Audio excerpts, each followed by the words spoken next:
The morning was calm, the sun spilling golden light across the quiet suburban neighborhood as Marcus, a hard-working young black man, stood on his front porch with a small toolbox and his Wi-Fi router. For days his internet connection had been unreliable, and today he decided to fix it himself, something he was more than capable of doing, since he had years of experience in IT and often solved these issues for others.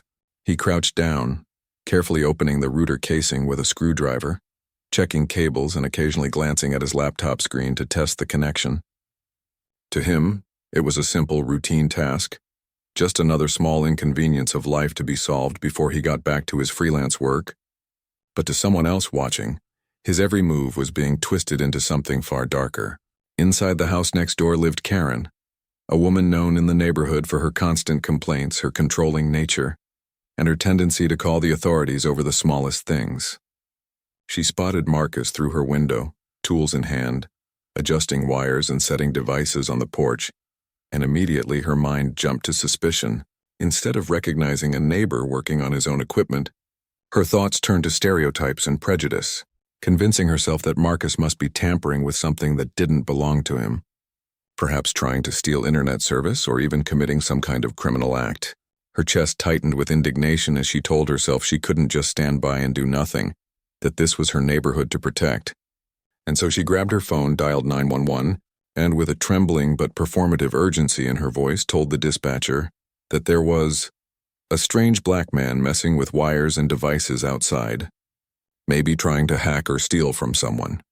She exaggerated every detail, framing a harmless situation as a potential threat, her bias seeping into every word. And though the dispatcher asked if she had spoken to him or verified what he was doing, Karen brushed it off, insisting that the situation looked suspicious and needed immediate police response. As Marcus continued tightening a loose cable, sipping from a cup of coffee he had set on the porch railing, he was blissfully unaware of the storm about to descend on him. He was so focused on troubleshooting his connection, typing commands into his laptop and waiting for the signal to stabilize, that he didn't notice Karen peeking from her window or stepping outside every few minutes to glare at him. When he finally glanced her way, he saw her standing with arms crossed, watching intently, but he decided not to engage. He had grown used to the wary looks from people who didn't know him, people who saw only his skin before they saw his character, and he chose peace over confrontation, ignoring her and returning to his work. Minutes ticked by, and in Karen's house the tension built as she paced, clutching her phone, glancing down the street for flashing lights, rehearsing in her head how she would explain herself to the police when they arrived, casting herself as the vigilant citizen who saved the neighborhood from a potential intruder. She felt a swell of self-importance, convinced that calling the authorities had been the right choice, even as she ignored the simple truth that Marcus lived there, that the tools in his hands were his own, that the Wi-Fi router he was holding bore his address on the service sticker.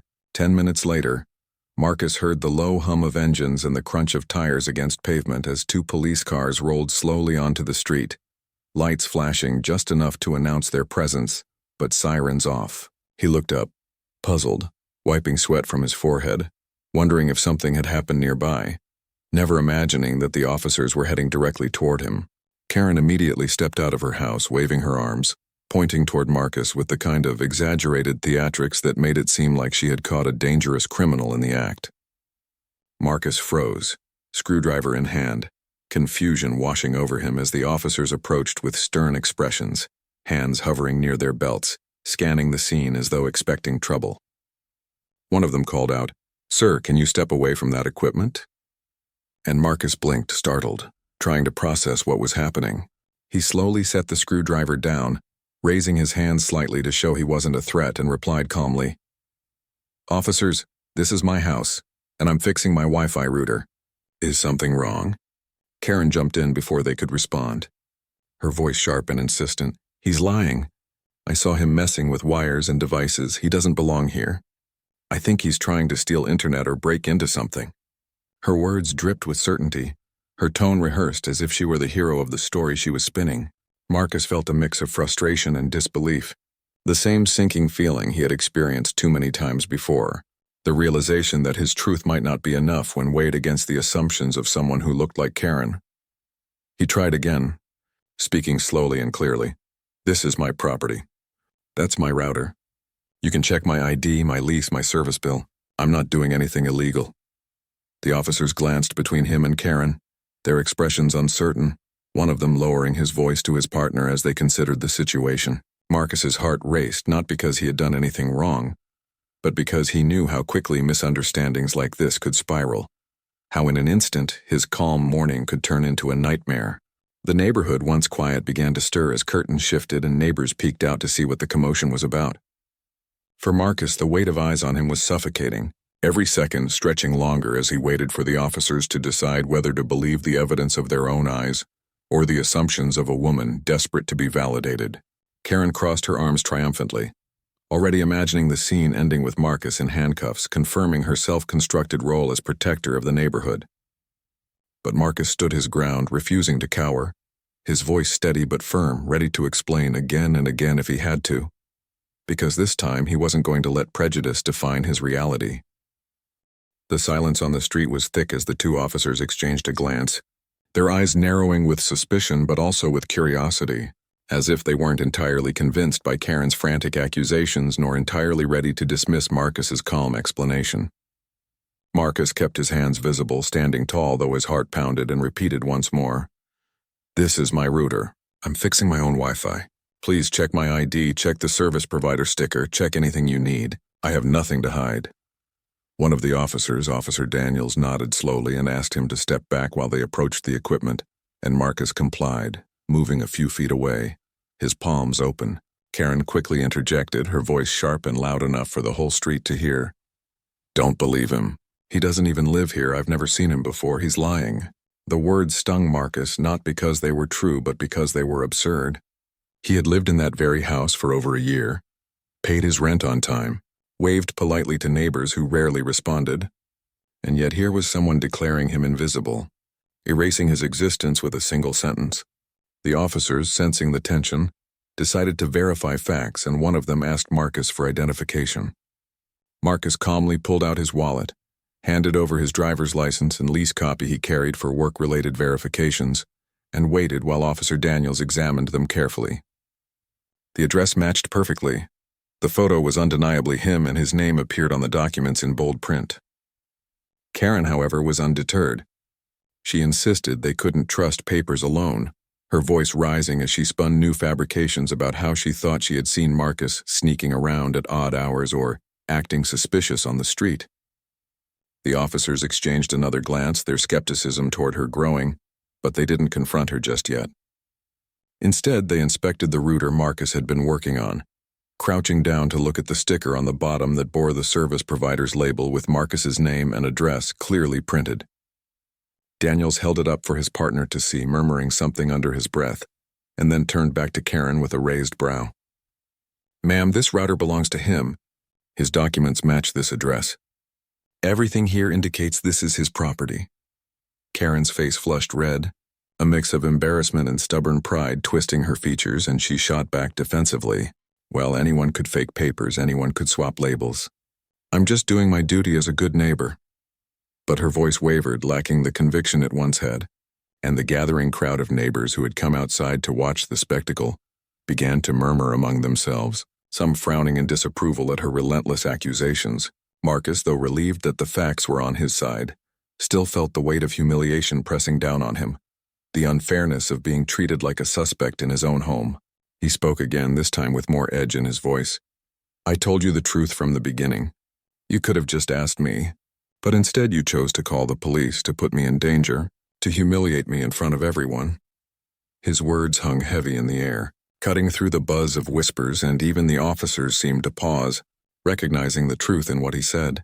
One officer quietly radioed dispatch, asking them to confirm the service account under Marcus's name, and within minutes the confirmation came back clear. Marcus was indeed the rightful account holder at that address. At that moment, Karen's story collapsed under its own weight, her authority crumbling in front of the very people she had hoped would see her as a vigilant protector. Still, she wasn't ready to concede defeat. She raised her voice again, almost shouting now, "You're making a mistake! He's dangerous, I can feel it. People like him." But before she could finish, Officer Daniels held up his hand sharply, cutting her off. his voice stern for the first time since arriving. "That's enough, ma'am. We've verified everything. He lives here, he owns this equipment, and there's no crime being committed. Making false or exaggerated reports wastes resources and puts innocent people at risk." His words echoed across the quiet street, and Karen faltered, her mouth opening and closing as though searching for a comeback. But the authority in his tone left her momentarily speechless. Marcus stood silently, his chest rising and falling with restrained anger, his dignity intact despite the ordeal, and the neighbors watching began to whisper louder, some shaking their heads at Karen, others looking at Marcus with a newfound awareness. One older neighbor who had barely spoken to him before even muttered to someone nearby, "She really crossed the line this time." Karen, realizing her credibility was slipping not only with the police but with the entire neighborhood, tried one last desperate attempt to paint herself as the victim. She clutched her chest dramatically and said, "I was just scared. I was only trying to protect everyone. You can't blame me for being cautious." But Daniels wasn't moved. "There's a difference between being cautious and being reckless," he said firmly. "And accusing someone without evidence is reckless. You put him in danger today." The weight of his words landed heavily, and for the first time Karen seemed to shrink, her eyes darting away from Marcus and the officers, her usual confidence replaced by an uneasy silence. Marcus, however, wasn't interested in her excuses. He turned to the officers, his voice steady but filled with quiet pain. "Do you see what I have to deal with? I was just fixing my own Wi-Fi in my own house, and this is what it turns into. A phone call could have cost me my life." The officers nodded, their expressions softening, and one of them muttered an apology, though Marcus knew an apology could never erase the fear, the humiliation, the anger that came from knowing how close he had been to becoming another tragic headline. The neighbors, now fully witnessing the truth, shifted uncomfortably, some looking ashamed that they hadn't spoken up sooner to acknowledge Marcus's presence in the neighborhood, to affirm his belonging. The situation that Karen had expected to elevate her instead left her isolated, her actions exposed for what they were, prejudice cloaked in self-righteousness. Marcus gathered his tools, his router now reassembled and blinking with restored connection, and though he wanted nothing more than to retreat inside and close the door on the ordeal, he also felt a stubborn spark of resolve ignite within him. He was tired of being unseen, tired of being treated as if he didn't belong. For once, the truth had been laid bare in front of everyone, and while Karen's accusations had brought him humiliation, they had also revealed the cracks in her credibility and forced the neighborhood to confront its own biases. As the police wrapped up, warning Karen about the consequences of false reports, Marcus turned and went back inside his home, closing the door behind him with a deep exhale. The house was quiet, the Wi-Fi signal strong again, but his mind was restless, replaying every moment, every word, every look. He wondered how many more times in his life he would have to prove he belonged, how many more times he would have to fight invisible battles fueled by prejudice, and yet he also knew that he couldn't let this moment break him. Because though Karen had tried to strip him of dignity, he had stood tall, told the truth, and been vindicated in the end. And somewhere deep down, beneath the anger, he felt the faintest trace of triumph, not because he wanted a victory over her, but because he had survived her attempt to erase him, and the truth, undeniable and unshakable, had finally spoken louder than her lies. The aftermath of the confrontation left Marcus restless.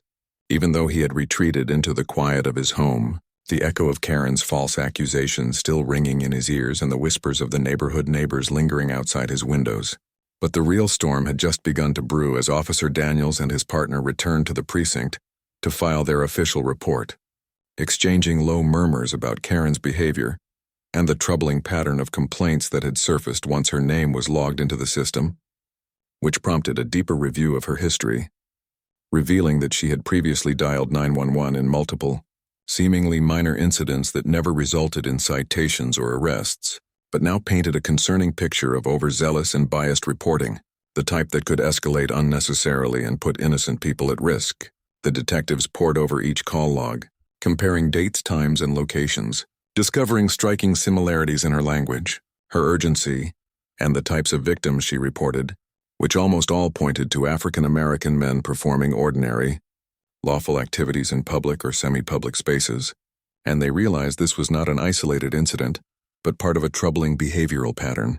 prompting them to dig even deeper into background checks, social media activity, and neighborhood complaints, uncovering posts and messages where Karen expressed hostility and judgment toward people she deemed outsiders, and in some cases, suggested taking matters into her own hands, framing herself as a vigilant protector while subtly reinforcing harmful stereotypes, a discovery that immediately shifted the case from a simple false report to a larger civil concern with potential legal ramifications. Back at Marcus's house, unaware of the extent of this investigation, he was still recovering from the adrenaline surge, rebooting his router, reconnecting his devices, and finally sitting in the quiet hum of the restored Wi-Fi. But the peace was fragile, as each notification on his phone reminded him that neighbors were still discussing the event, sharing videos and commentary on social media, some defending Karen's perspective, others condemning her, and a few highlighting Marcus's calm composure and insistence on truth, turning him into an unintended local figure of resilience and dignity, a role he neither sought nor desired, yet found himself inhabiting. Meanwhile, Officer Daniels compiled all the findings, cross-referencing her past reports and noting each instance where investigations revealed that the targets were performing legitimate activities, fixing equipment, entering their own homes, or engaging in routine neighborhood work, resulting in no real threat or violation, a pattern that now included Marcus's case as the tipping point, where it became undeniable that her actions were discriminatory and potentially criminal, prompting the precinct to escalate the matter to internal affairs and the legal department, while also considering outreach to Marcus to clarify the findings and ensure his rights and safety were prioritized. As the investigation progressed, the local media began to pick up the story, attracted not by Marcus's routine Wi-Fi repair, but by the shocking revelation that a woman's repeated false reports had endangered the lives and dignity of several innocent people. And soon Karen's name was linked to multiple previous complaints, each with eerily similar circumstances and a common thread of bias, which not only exposed her personal failings but highlighted the broader social issue of weaponizing emergency services to enforce prejudiced assumptions, a story that quickly went viral, drawing attention from civil rights organizations, legal experts, and community activists, all of whom condemned her actions and called for accountability.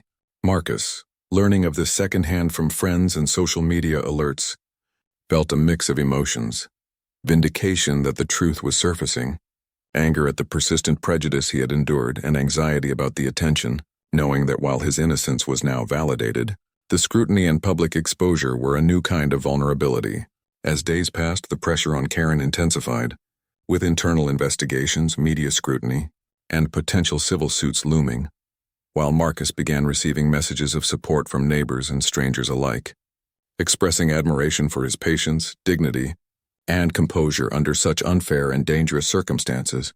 And these messages became a small but powerful reassurance that standing firm in truth had not only protected him, but also inspired others, reinforcing the idea that courage and integrity, even in the face of absurdity and hostility, carried weight and could ripple outward in unforeseen ways.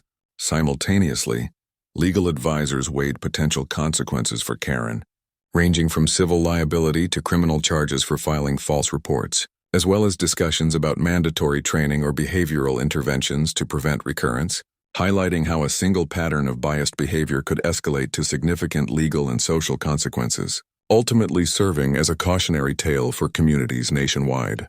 Through it all, Marcus maintained his routine, returning to his daily work, interacting politely with neighbors who had previously ignored him, and carefully curating his online presence to reflect the truth, not the chaos that Karen had attempted to manufacture. His measured response standing in stark contrast to the hysteria she tried to generate, and yet he also became more aware of the fragility of social perception, understanding that public opinion could shift wildly based on false narratives, making vigilance, documentation, and calm communication essential tools in protecting oneself from unjust scrutiny. Over the following weeks, the cumulative evidence against Karen became overwhelming. Her prior calls, social media posts, and eyewitness accounts painting a consistent picture of malice disguised as civic duty, prompting legal authorities to recommend sanctions, probation, and community service as immediate measures, while the broader public conversation centered on systemic biases, the misuse of emergency services, and the importance of verifying claims before taking action, all of which placed Karen's personal behavior in the context of a societal issue. turning Marcus's personal ordeal into a platform for education and advocacy about discrimination, responsibility, and the power of truth, ensuring that while she had attempted to harm him, the resulting scrutiny ultimately exposed her actions for what they truly were, shifting the narrative entirely in Marcus's favor, and highlighting the resilience and dignity he had displayed from the very beginning, proving that calm, reasoned persistence and adherence to truth could overcome fear, bias, and attempts at public shaming, and that standing by facts even when challenged aggressively could spark accountability and reform far beyond a single neighborhood, reinforcing the idea that justice once pursued methodically and calmly could prevail over hysteria and prejudice, and that the courage of an individual to maintain integrity in the face of false accusations could inspire awareness, corrective measures, and long-term change, ultimately ensuring that Marcus, who had been unfairly targeted, emerged not only vindicated but as a symbol of resilience, dignity, and the quiet power of truth prevailing over lies, bias, and fear. As the investigation into Karen's repeated 911 calls gained momentum, Marcus found himself at the center of an unfolding drama he never sought. Yet the spotlight illuminated more than just his own ordeal. It revealed a broader cultural reckoning about bias, accountability, and the consequences of weaponizing authority for personal prejudices. And while he attempted to maintain his daily routine, fixing Wi-Fi networks, running errands, and quietly navigating his neighborhood, the undercurrent of public attention transformed even ordinary interactions into potential points of scrutiny, compelling him to document each encounter, each conversation, each minor incident in meticulous detail, aware that any misstep could be misrepresented or used to fuel the narrative Karen had tried to construct. And yet through this vigilance, he discovered an unexpected resilience within himself, a calmness rooted not in ego but in the simple knowledge that truth, patience, and persistence were far more powerful than panic, anger, or reactive behavior. And as the local authorities continued their internal review, assembling reports, interviewing witnesses, and analyzing patterns across multiple districts, it became evident that Karen's actions were symptomatic of a larger problem, one that intersected with societal prejudices, unchecked assumptions, and the misuse of emergency resources and the media. Sensing a story that combined human drama with systemic issues, began covering the events with increasing intensity, producing segments that showcased Marcus's composure, the absurdity of the accusations, and the broader implications for civil rights, public safety, and community trust, which in turn amplified public interest and pressure on the police department to act decisively. As opinion pieces, editorials, and social media posts debated everything from individual responsibility to institutional reform, while Marcus navigated this torrent of attention with careful poise, refusing to engage in sensationalism, choosing instead to highlight the factual chronology of events, the calm manner in which he handled confrontation, and the need for systemic solutions to prevent similar incidents from occurring in other neighborhoods. And through interviews with legal experts, civil rights activists, and community leaders, the narrative evolved from a personal dispute into a case study on the dangers of false reporting, racial profiling, and the importance of accountability in both private and public spheres. And as Karen's past incidents came to light, false reports, inconsistencies in statements, and a pattern of targeting African American men performing ordinary activities, the pressure on her escalated, with internal investigations recommending sanctions, mandatory sensitivity training, and possible criminal liability, all while community members organized discussions, workshops, and awareness campaigns, drawing on Marcus's story as a teaching moment about dignity, courage, and the consequences of unchecked bias. And through this unfolding chain of events, Marcus began receiving letters, messages, and calls from people across the country, expressing solidarity, gratitude, and support, reinforcing the impact of his calm and measured approach, showing that even in the face of irrational accusations and public scrutiny, maintaining integrity and truth could resonate far beyond a single incident, influencing societal conversations, legal reforms, and cultural awareness. And while he never sought recognition or fame, the collective response to his experience underscored a universal truth: that resilience, patience, and adherence to facts can counteract fear, prejudice, and misinformation. And as Karen's reputation suffered under public and legal scrutiny, Marcus reflected on the personal lessons embedded within the ordeal, the power of self-restraint, the importance of documenting evidence, the strength of community support, and the necessity of confronting systemic issues with both courage and composure, and these reflections informed his subsequent actions. As he chose to engage with civil rights organizations, share insights on handling bias in everyday life, and participate in community dialogues aimed at preventing similar incidents, all while balancing the personal toll of public attention, managing stress and remaining grounded in his daily life, which included his work, relationships, and quiet moments of reflection.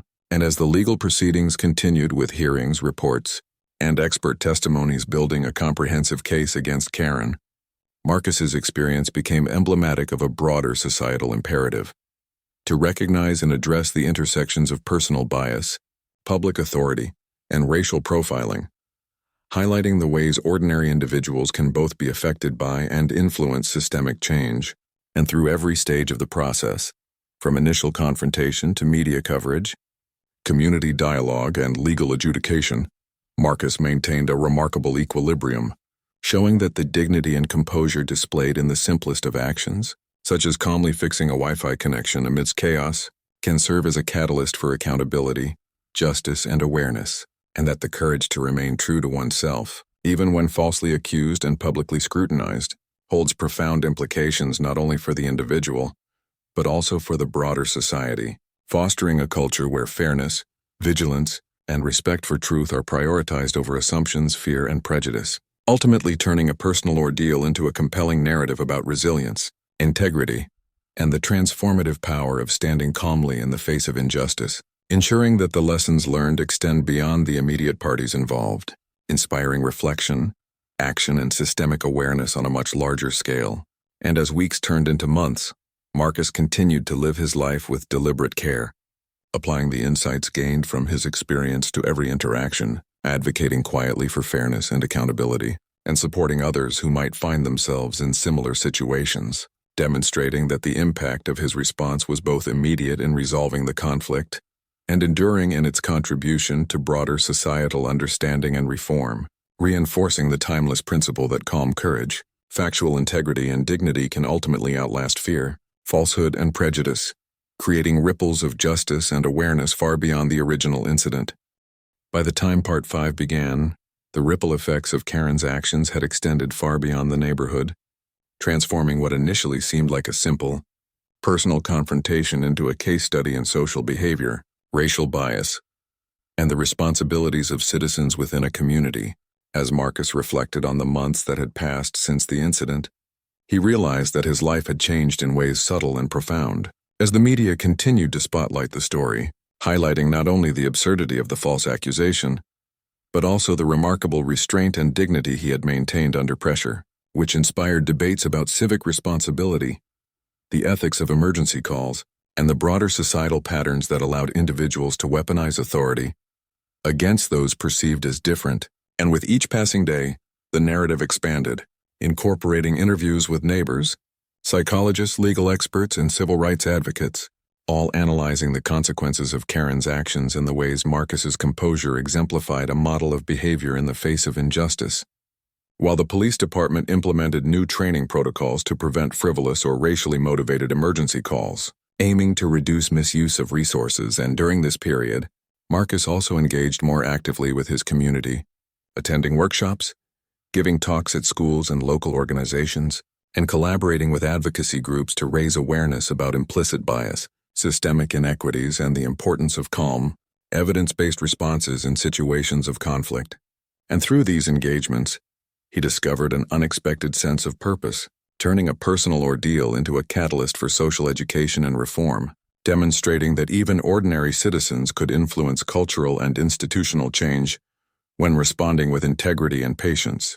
And as public scrutiny intensified, Karen faced mounting legal and social consequences, from civil lawsuits to community censure, which underscored the accountability mechanisms within society when misuse of authority and false reporting intersected with public safety. Yet amidst the attention, Marcus remained grounded, continuing his work, maintaining personal relationships and balancing the newfound visibility with the need for normalcy, understanding that his story, while impactful, was part of a larger movement toward awareness and reform. And in the months that followed, his example inspired countless individuals to reflect on their own behaviors, encouraging community members to challenge biases, verify facts, and approach situations with empathy and critical thinking.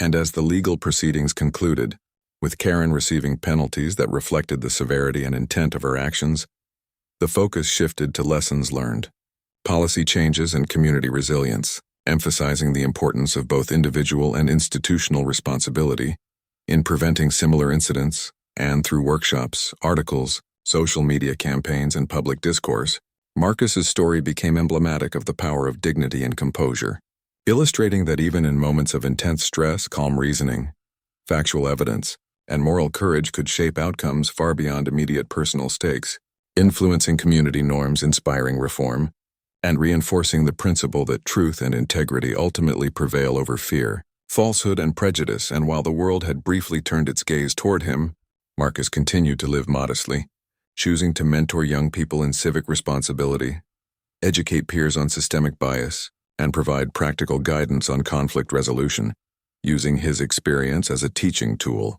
demonstrating that personal resilience can intersect with social impact, and that ordinary actions performed with poise and patience can catalyze extraordinary change.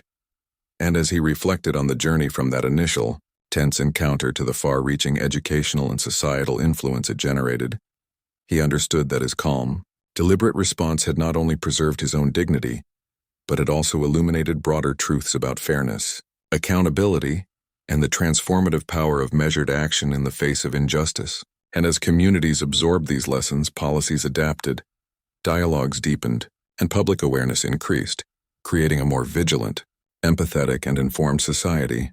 And Marcus, quietly but decisively, continued to embody the values that had turned a moment of personal threat into a lasting legacy of understanding, reform, and hope, proving that courage, integrity, and steadfast composure can indeed change not only individual outcomes, but the broader social landscape, inspiring generations to act with conscience, reflection, and unwavering commitment to justice. And ultimately, his story stood as a testament to the enduring principle that even when faced with baseless accusations, public scrutiny, and systemic challenges, the strength of character, clarity of thought, and the courage to remain steadfast can ripple outward, creating meaningful, lasting impact in a world that often misunderstands or misjudges, and that by responding with patience, dignity, and truth, ordinary individuals can become extraordinary catalysts for social awareness, reform, and collective progress, leaving an indelible mark far beyond the immediate incident, reminding everyone that the smallest, calmest actions taken with purpose and integrity